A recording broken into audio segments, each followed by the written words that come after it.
Hello, and a massive welcome back to the channel. Now, before we get into the absolute madness of today's topic, do me a little favor, won't you? Go on, give that big red button a poke. Hit subscribe now, share, and like. It costs you nothing, and it makes my day, honestly. Right. With that bit of housekeeping out of the way, let's talk travel. We all love a good holiday, don't we? Lying on a beach, sipping something with a tiny umbrella in it. But what if I told you there's a way to travel that's, well, a bit more interesting? A bit more purposeful? Today, we're diving headfirst into the glorious world of weird and wonderful country facts. I'm talking about those little tidbits of information that make you go, oh, really? Because, believe it or not, these quirky details can completely transform your trip from a standard issue getaway into a proper, once-in-a-lifetime adventure. Instead of just seeing the sights, you'll be experiencing the soul of a place, guided by its most peculiar and charming secrets. It's like having an inside joke with an entire country. So, forget the generic top 10 lists for a moment. We're going to build our itineraries around the things that make these places truly unique. Vending machines in Japan, the world's oldest university in Morocco. We're about to embark on a journey that's less about ticking boxes and more about collecting stories. So, buckle up, get your notebooks ready, and prepare to have your travel plans completely and utterly upended in the best way possible. This is going to be fun. Right. First up, we're off to Japan. When you think of Japan, what comes to mind? Sushi, cherry blossoms, maybe a bit of sumo wrestling? All fabulous, of course. Because, my friends, Japan has the highest density of vending machines in the world. We're talking one for roughly every 23 people. It's an obsession, a way of life, an art form. These aren't just for your standard fizzy drinks and crisps. That would be far too simple. You can get a piping hot bowl of ramen fresh eggs, surgical masks, floral arrangements, and even flying fish soup broth. It's a culinary and cultural treasure hunt that's available 24/7. So, why not make this the entire point of your trip? Forget fancy restaurants for a night or two. Let's go on a vending machine pilgrimage. Imagine it. Your itinerary isn't dictated by museum opening times, but by the quest for the most obscure snack you can find. You could start your day with a can of warm corn soup for breakfast in Tokyo. For lunch, perhaps you'll track down a legendary machine in a quiet neighborhood that dispenses gyoza dumplings. It's a brilliant way to explore different parts of a city, wandering off the beaten path in search of your next automated delight. You'll see areas tourists never venture into. This isn't just about the food. It's about witnessing Japanese ingenuity and convenience culture up close. Each machine is a little window into the local taste and daily life of that specific area. A machine near a train station will have different offerings to one tucked away in a residential suburb. You're not just eating, you're conducting delicious anthropological research. It's a quirky, affordable, and genuinely unique way to connect with the rhythm of the country. You could even create a sort of bingo card of things to find. A can of coffee with a celebrity's face on it? Check. A tiny bottle of sake? Check. A full, hot meal that you'd normally expect to be served on a plate? Double check. It forces you to be present, to look closely at your surroundings, and to interact with the country in a way that's completely different from the usual tourist trail. You'll come back with stories that no one else has. So next time you plan a trip to Japan, consider this bizarrely brilliant approach. Just be sure to bring plenty of change. From the frantic convenience of Japan, we're slowing things right down and heading to beautiful Italy. Italy and food, they go together like pasta and a ridiculously good sauce. Hands making pasta, a long, rustic table laden with Italian food. There's a specific food philosophy born here, the slow food movement. It started in the 1980s as a protest in Rome, and it blossomed into a global phenomenon. The core idea is simple but revolutionary. Preserving local food cultures and traditions, encouraging the enjoyment of quality food that is good, clean, fair. It's the absolute antithesis of grabbing a sad sandwich and eating it on the go. It's a call to arms to sit down, to savor, to connect with what you're eating, where it came from, and who made it. So, how does this shape your trip? You plan your days around visiting a family-run trattoria that's been using the same recipe for generations. Seek out the town for a specific cheese or a region for its unique olive oil. Your goal isn't to see everything, but to taste everything, and to taste it properly. Imagine spending a morning at a local market, not just taking photos, but actually talking to the vendors, learning which tomatoes are in season, where the prosciutto was cured, and why this loaf is so special. Then, take a cooking class, not just to learn a recipe, but to understand the history and passion behind it. It's about transforming your meals from a necessity into the main event, the cultural highlight of your day. This approach takes you to tiny, non-touristy villages, because you heard they have the best risotto. You'll have long, lingering lunches filled with conversation and incredible wine, because that's the whole point.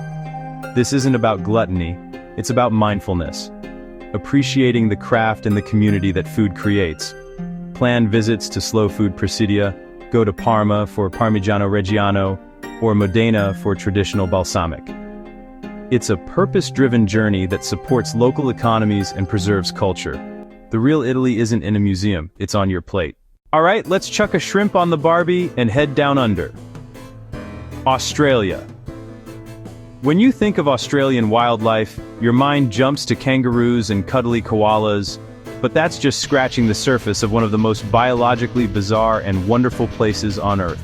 Around 80% of Australia's plants, mammals, reptiles and frogs are found nowhere else.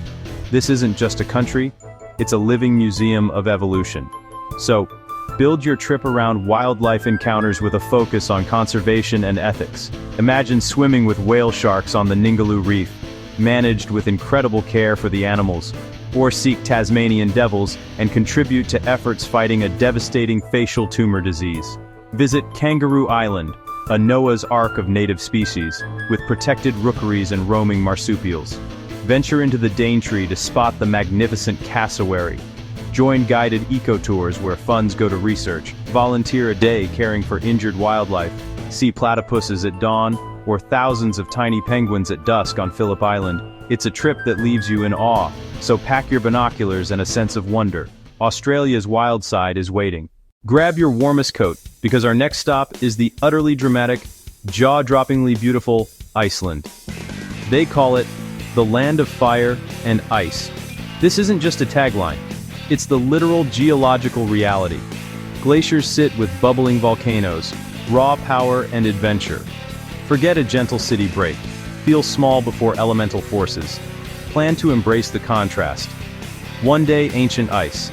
Guided hike on Vatnajökull, crystal blue ice caves, Jökulsárlón's drifting icebergs. Then pivot to fire. Stand on the ridge, watch Strákur erupt. Hike Fagradalsfjall to see fresh lava flows. Chase meltwater falls, walk Reynisfjara's black sands, and relax in the steamy blue lagoon. It's a living geology lesson. Witness processes shaping our planet. Push your boundaries, fill your camera with epic shots, respect raw nature, and pack layers. Let's trade icy winds for the warm, spice-scented air of Morocco. Souks, vibrant carpets, Sahara treks. Essential, yes. But Morocco also holds a world-changing piece of history. The University of Al Qarawiyyin in Fez. UNESCO and Guinness say it's the oldest, continually operating, degree-awarding institution. Founded in 859, before Bologna and Oxford, by a woman, Fatima Al-Firi. Non-Muslims can't enter the prayer hall, but you can admire its courtyards and restored library. Standing outside its walls, you realize Fez is a millennial center of learning. Explore madrasas where astronomy, medicine, logic, and law were taught. Let the theme guide you. Bahia Palace, Roman Volubilis, and beyond. Learn in the desert from Berber guides, navigation, and nature. This trip delights the senses and expands the mind. Now for a trip that is not just a holiday, but a mission. We're heading to the magnificent, sprawling, vitally important Amazon rainforest. It's often called the lungs of the planet, producing a significant amount of the world's oxygen. A place of staggering biodiversity. Many species still unknown to science. But this incredible ecosystem is under threat. Visiting the Amazon is an opportunity to understand its global importance and contribute to its survival. Choose tour operators and lodges owned by or partnering with indigenous communities, the forest's guardians. Look for minimal impact lodges, local guides, and real contributions to community projects. Wake to howler monkeys. Canoe quietly under the canopy. Spot pink dolphins, sloths, and kaleidoscopes of birds. Join night walks to find tiny poison frogs and tarantulas. Learn medicinal botany and hear about deforestation and climate impacts from those living it daily. This is challenging, humbling, and moving. You become witness, supporter, and advocate. Leave with memories and a renewed sense of responsibility to protect this precious resource. For our final stop, we're traveling to a place that measures success not in dollars, but in smiles. Welcome to the mystical mountain kingdom of Bhutan. Bhutan champions gross national happiness, a genuine philosophy guiding development. Since the 1970s, sustainable development, environmental protection, cultural preservation, and good governance. It inspires mindful, meaningful, and deeply restorative travel. A high-value, low-impact model. A daily sustainable fee that covers stays, a licensed guide, meals, and transport. Funding education, healthcare, and infrastructure. Your guide becomes interpreter, friend, and window into Bhutanese life. Hike Tiger's Nest, a meditation in motion that rewards with peace. Learn archery, share a farmhouse meal, and hear perspectives on happiness. Disconnect from noise, reconnect with nature, reflect on your own definition of happiness. And there we have it. 7 countries, 7 extraordinary facts, and 7 completely new ways to think about your next holiday. We've gone from the high-tech hustle of Japan's vending machines to the serene, mindful mountains of Bhutan. The most memorable trips connect with the unique, sometimes odd spirit of a place. Find a story, a theme, a purpose. Next time you stare at a map, dig deeper. Let one surprising fact or philosophy guide you. You'll come back with stories, perspective, and real connection. I am fascinated to know which country fact would inspire your next adventure. Let us know in the comments below.